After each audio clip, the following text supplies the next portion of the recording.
आज जो आपका टॉपिक करने लगे हैं वो है हाइजेनबर्ग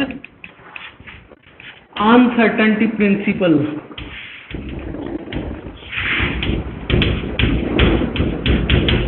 ये क्या है और इसकी यूटिलिटी क्या है? आपने पढ़ा है एटम जो है, एटम के सेंटर में न्यूक्लियस होता है, न्यूक्लियस में प्रोटॉन न्यूट्रॉन होते हैं और इलेक्ट्रॉन इसके सराउंडिंग में घूमते हैं। आपने कभी सोचा होगा, नहीं सोचा तो सोच सकते हैं, जो इलेक्ट्रॉन न्यूक्लियस में क्यों नहीं हो सकता? न्यूक्लियस में प्रोटॉन या न्यूट्रॉन ही क्यों है? अगर हम कोई ऐसा एटम हो जिसमें इलेक्ट्रॉन न्यूक्लियस में आ जाए और न्यूट्रॉन प्रोटॉन उसके सराउंडिंग में घूमना शुरू कर दें, क्या ये पॉसिबल है? ये वाला जो सिद्धांत है, प्रिंसिपल है, वो समझाएगा। और ये इलेक्ट्रॉन प्रोटॉन न्यूट्रॉन ये कोई बकवास नहीं है। आप अभी मैंने थोड़े दिन पहले एक लिंक भी शेयर किया था, आप देख भी सकते हो। अब कोरोना के वायरस को इनएक्टिवेट करने के लिए इलेक्ट्रॉन को यूज करने जा रहे हैं। हमारा इंडियन साइंटिस्ट है, बेंगलोर का है, उसका नाम मुझे भूल गया है। उसने डिवाइस तैयार किया है जो इलेक्ट्रॉन छोड़ता है हाई एनर्जी के। वो जो इलेक्ट्रॉन है कोरोना वायरस के एच प्रोटीन जो कि पॉजिटिव चार्ज वाला होता है उसको न्यूट्रलाइज करेंगे। तो ये जो इलेक्ट्रॉन प्रोटॉन के बेकार की चीज नहीं है, यही चीज आपकी जान बचाने वाली 10-15 दिन में मार्केट में वो डिवाइस आने वाला है। और ये कोई बकवास या झूठी खबर नहीं है। इसको USFDA, United state food and drug administration का अप्रूवल मिल चुका है। वो फूड एंड ड्रग एडमिनिस्ट्रेशन जो सबसे स्ट्रिक्ट है, जो किसी भी दवाई को या किसी भी डिवाइस को अप्रूव करने से पहले पूरा स्ट्रिक्टेस्ट पॉसिबल टेस्ट करते हैं, उसमें वो डिवाइस पास हो चुका। और उसमें क्या यूज होता है? उसमें हाई एनर्जी इलेक्ट्रॉन्स यूज होते हैं।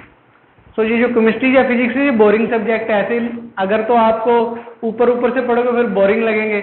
अगर आपको पता चले ये इलेक्ट्रॉन ही आपकी जिंदगी बचाने जा रहे हैं अगले 2-3 महीने में, तो फिर आपको इंटरेस्ट पैदा होगा। इसको गौर से देखना। अब हम जो टॉपिक करने जा रहे हैं, इलेक्ट्रॉन न्यूक्लियस में क्यों नहीं एग्जिस्ट करता, और इस टॉपिक की एक एप्लीकेशन है। पहले मैं इसकी डेफिनेशन बताने लगा हूं, क्या है वो। It is impossible to simultaneously measure both position and momentum of a subatomic particle with absolute, ये सबएटॉमिक पार्टिकल की जगह माइक्रोस्कोपिक पार्टिकल भी लिखा होता है बुक्स में, विद एब्सोल्यूट एक्यूरेसी। इसका क्या मतलब है? आप जहां पे बैठे हो आपकी कोई पोजीशन बता सकता है कि हाँ जहां पे बैठा है।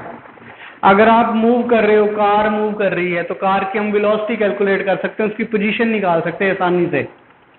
दोनों चीजें निकाल सकते हैं।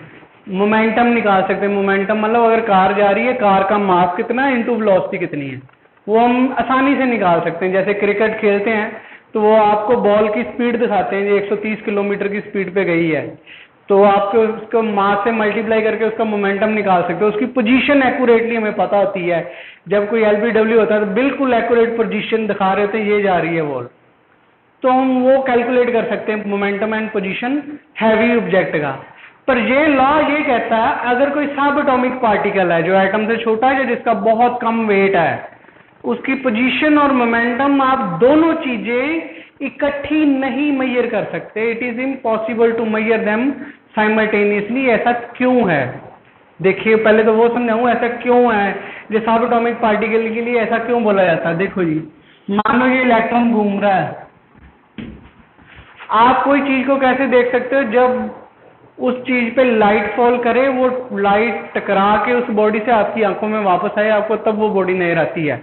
अगर वो लाइट के फोटोन टकरा के वापस ही नहीं आए आपकी आंखों तक, तो आपको कुछ नजर नहीं आएगा। इसका मतलब सपोज करो अगर किसी तरीके से हमने इलेक्ट्रॉन को देखना हो, अगर पॉसिबल हो जाए, तो इसका मतलब इस पर लाइट फॉल करेगी, वो लाइट टकराने के बाद वापस जाएगी, हमारी आंखों तक आएगी, तो हमको इलेक्ट्रॉन नजर आएगा। अगर पोजीशन मापनी है तब भी, वेलोसिटी मेजर करनी है तब भी। अब एक रूल है ऑप्टिक्स का। ऑप्टिक्स क्या होता है? ये वो साइंस है जिसमें हम लाइट के बारे में पढ़ते हैं, लाइट कैसे ट्रेवल करती है, ये सारा कुछ उसके बारे में पढ़ते हैं, उसको हम ऑप्टिक्स बोलते हैं। ऑप्टिक्स का एक रूल है, जब आप किसी पोजीशन मापते हो तो वो प्लस माइनस लैम्डा होती है। प्लस माइनस लैम्डा का मतलब आपने जिस चीज की पोजीशन मेजर की, मान लो आपकी आंखों ने आपको ये डॉट दिखा दी, तो ये डॉट कितनी आगे पीछे हो सकती, जो आपको नजर आ रही है उससे आगे पीछे हो सकती कितनी, प्लस माइनस लैम्डा। मतलब जो वेवलेंथ लाइट की, जिस वेवलेंथ की लाइट आपकी आंखों में गिर रही है, जो आपको ये दिखा रही है, उतनी वेवलेंथ जितनी आगे या पीछे हो सकती है। मान लो अगर ये वेवलेंथ है 100 पाइकोमीटर, तो इसका मतलब ये हुआ, ये जो आपने पोजीशन देखी ना इस चीज की, जैसे 100 पाइकोमीटर आगे या पीछे हो सकती है। और अगर ये मैं कम करके 10 पाइकोमीटर कर दूं, तो मतलब जो पोजीशन आपको नजर आ रही है वो से 10 पाइकोमीटर आगे या पीछे हो सकती है। और अगर मैं ये 1 कर दूं, तो मतलब जो पोजीशन नजर आ रही है वो उससे प्लस माइनस 1 आगे पीछे। और अगर मैं 0.1 कर दूं तो इतनी, मतलब अगर मैं वेवलेंथ कम करता जाऊंगा तो जो आपको ऑब्जेक्ट नजर आ रहा है उसकी पोजीशन ज्यादा एक्यूरेट होती जाएगी, उसमें गलती आने की पॉसिबिलिटी कम है। मतलब हम पूरी एक्यूरेट पोजीशन माप सकते हैं अगर हम वेवलेंथ कम कर दें। बट अब क्या है, एक एनर्जी का फॉर्मूला है equal to H upon lambda. ये क्या कहता है, ये इनवर्स है एक दूसरे के। इसका मतलब ये होता है अगर आप वेवलेंथ कम करोगे तो एनर्जी बढ़ जाएगी, अगर आप वेवलेंथ बढ़ा दोगे तो एनर्जी कम हो जाएगी। हमने पोजीशन मेजर करने के लिए वेवलेंथ कम कर दी, वेवलेंथ कम कर दी तो उसकी एनर्जी क्या हो जाएगी, बहुत ज्यादा बढ़ जाएगी। अगर एनर्जी उसकी बढ़ जाएगी तो क्या होगा, वो ऐसे है, ये जो फोटोन है ना, जो ज्यादा एनर्जी वाला इलेक्ट्रॉन से टकराएगा, तो आप इलेक्ट्रॉन को मान लो एक साइकिल वाला जा रहा है और उस साइकिल पे हाई एनर्जी फोटोन उसके लिए ऐसे है जैसे एक ट्रक 100 की स्पीड से आ रहा हो।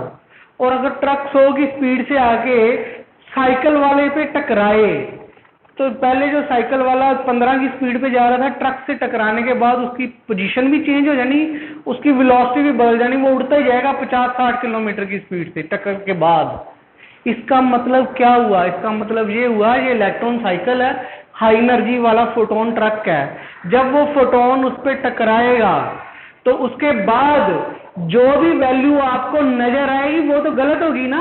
साइकिल वाले की जैसे पहले वेलोसिटी कम थी, पर जब ट्रक टकराया हमको वो पता चली जो टकराने के बाद है वो तो गलत आ गई, वो पहले से बहुत ही ज्यादा गलत आ गई। इसका मतलब इलेक्ट्रॉन की जो वेलोसिटी या मोमेंटम निकालेंगे हाई एनर्जी फोटोन टकराने के बाद, वो गलत आएगा। तो आप कह सकते हो एनर्जी कम कर दो जी धीरे, जैसे ट्रक खड़ा है उसमें अब साइकिल वाला टक्कर मारेगा तो उसको कुछ नहीं होगा ज्यादा। अगर ट्रक की इसकी एनर्जी फोटोन की कम कर दी, मतलब ट्रक को बहुत स्लो कर दिया 10 किलोमीटर की स्पीड पे, तो वेवलेंथ बढ़ जाएगी। अगर वेवलेंथ बढ़ जाएगी तो पता बताया उसकी पोजीशन उतनी ही गलत आएगी। इसका मतलब क्या हुआ, इसका मतलब ये हुआ जो सब एटॉमिक पार्टिकल होते हैं जैसे इलेक्ट्रॉन, प्रोटॉन या न्यूट्रॉन, जहां तो आप उसकी पोजीशन पूरी तरह डिटरमिन कर सकते हो एक्यूरेटली, जहां आप उसकी वेलोसिटी या मोमेंटम एक्यूरेटली डिटरमिन कर सकते हो, दोनों चीजें साइमल्टेनियसली डिटरमिन पूरी एक्यूरेसी के साथ नहीं की जा सकती। और यही लॉ, इसमें आपने करना क्या है, ये डेफिनेशन जो लिखवाई है और आपकी बुक में एक्सप्लेनेशन दी है जो मैंने समझाया, वो एक्सप्लेनेशन के 2 पैराग्राफ आपने नोट डाउन करने हैं। अब इसके बेस पे एक क्वेश्चन आता है, आप पूछ सकते हो हमारी डेली लाइफ में क्या है। डेली लाइफ में कुछ नहीं होता, आपके ऊपर फोटोन गिर रहे हैं तो आपकी पोजीशन नहीं बदलती, ना ही आपकी एनर्जी बदलती है। क्यों नहीं बदलती, क्योंकि आपका मास बहुत ज्यादा है। तो ये वाला जो लॉ है ये हमारे ऊपर एप्लीकेबल नहीं है, ये सिर्फ इलेक्ट्रॉन, प्रोटॉन या न्यूट्रॉन जैसे पार्टिकल्स पे अवेलेबल एप्लीकेबल है जिनका मास बहुत ही कम होता है, ये सिर्फ उनके लिए। अब जो मैं लास्ट टॉपिक जो बताने लगा हूं वो इसी के बेस पे हम पढ़ेंगे, इलेक्ट्रॉन न्यूक्लियस में क्यों नहीं एग्जिस्ट कर सकता,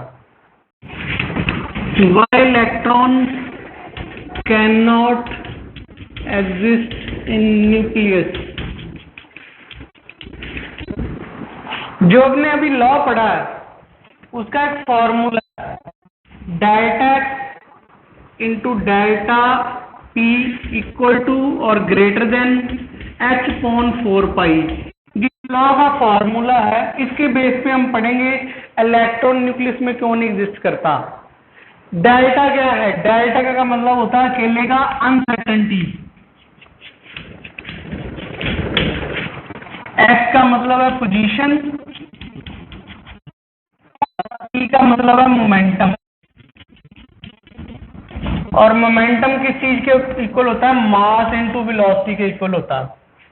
ये इन सभी चीजें जो इसमें गिवन है उसका मतलब है, मतलब इसको हम ऐसे लिख सकते हैं डेल्टा एक्स डेल्टा पी किसके इक्वल लिखा है आपको? M into we.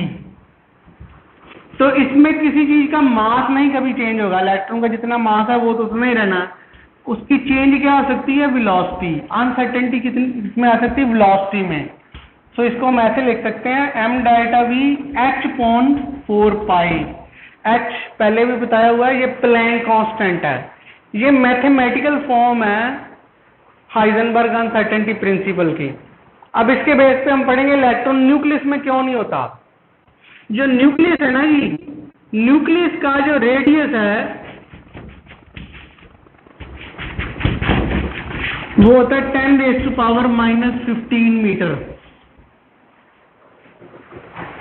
इसका क्या मतलब है? मान लो ये कमरा है, न्यूक्लियस है, अगर इस कमरे में इलेक्ट्रॉन है, हमें नहीं पता कहाँ है, तो उसकी अनसर्टेनिटी हमें पता नहीं ना, यहाँ इस डेस्क पे बैठा है, उस चेयर पे बैठा है, किधर है, तो उसकी पोजीशन की अनसर्टेनिटी बोलेंगे कि वो यहाँ पे कहीं भी हो सकता है इस कमरे में। तो मतलब अगर न्यूक्लियस का रेडियस इतना है और इलेक्ट्रॉन अगर न्यूक्लियस में होता तो उसकी अनसर्टेनिटी इन पोजीशन कितनी होती? 10⁻⁻15 मीटर होती। अब मास ऑफ इलेक्ट्रॉन होता है 9.1 × 10⁻31 kg। H की वैल्यू पहले आपको बताइए 6.626 10⁻34 जूल सेकेंड। इसका हमने क्या करना है? मान लो अगर इलेक्ट्रॉन न्यूक्लियस में होता, मतलब इतने रेडियस में होता, तो हम देखेंगे उसकी वेलोसिटी की अनसर्टेनिटी कितनी होती है। ये फॉर्मूले को हम अप्लाई करेंगे, delta M delta V equal to h/4 pi और delta V equal to h/4 pi m into delta X. H आ गया 6.626 10⁻34 4 इंटू 3.14 और मास है 9.1 इंटू 10⁻31 और अनसर्टेनिटी आ गई इतनी पोजीशन की। इसको अगर हम सॉल्व कर दें तो ये वैल्यू आती है 5.77 10 मीटर पर सेकंड। इसका मतलब क्या है अनसर्टेनिटी इन वेलोसिटी का? अनसर्टेनिटी इन वेलोसिटी का ये मतलब है, मान लो कोई चीज जा रही है, आपने कहा इसकी वेलोसिटी 100 मीटर पर सेकंड है।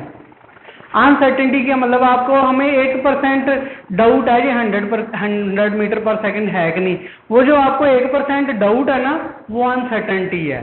ठीक है, इसमें ये इस चीज का क्या मतलब है? इसका ये मतलब है अनसर्टेनिटी इन वेलोसिटी का, अगर इलेक्ट्रॉन न्यूक्लियस में होता तो उसकी वेलोसिटी इतनी कम या ज्यादा हो सकती है।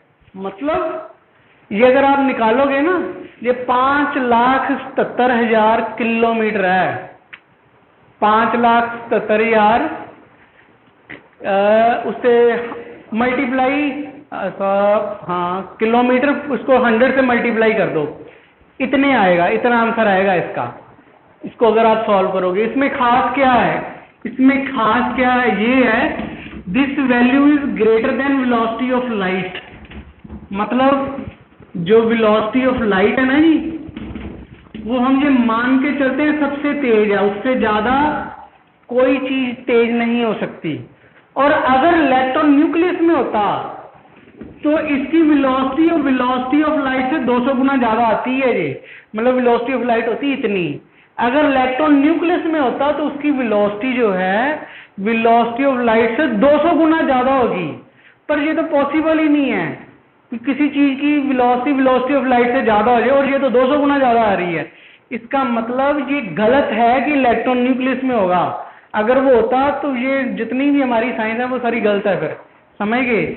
So because its velocity, uncertainty in velocity come out to be greater than velocity of light, तो ये पॉसिबल नहीं है. So this is not possible. मतलब इलेक्ट्रॉन को हमने जो न्यूक्लियस में माना था वो गलत है, इलेक्ट्रॉन न्यूक्लियस में एग्जिस्ट नहीं कर सकता. यहाँ तक आपने करना है, नोट डाउन करना है जी, सारा पढ़ना है इसको. नेक्स्ट लेक्चर में फिर मिलेंगे.